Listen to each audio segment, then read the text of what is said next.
Hi, this is Rosalyn Bagaw and welcome to my YouTube channel. I'm here now in my place which belong in Tulare City. Now, I am going to tell you about biodiversity conservation to mitigate climate change. There are so many ways, but I will tell you one thing, which is plant trees.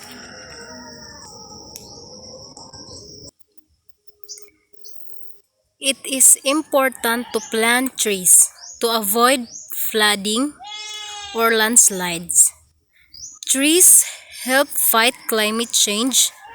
As trees grow, they help stop climate change by removing carbon dioxide from the air, storing carbon in the trees and soil, and releasing oxygen into the atmosphere. Trees provide many benefits to us every day.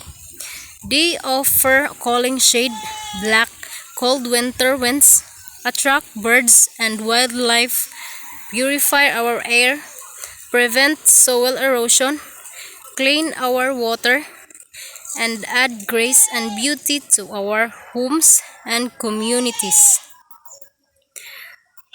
Trees provide habitat to over 80% of the world's terrestrial biodiversity and also provide us with a material for tools and shelter.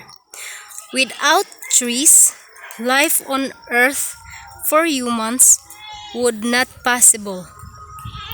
So what are you waiting for? Start right now to plant more trees in your area as part of your place. So that's all. Thank you.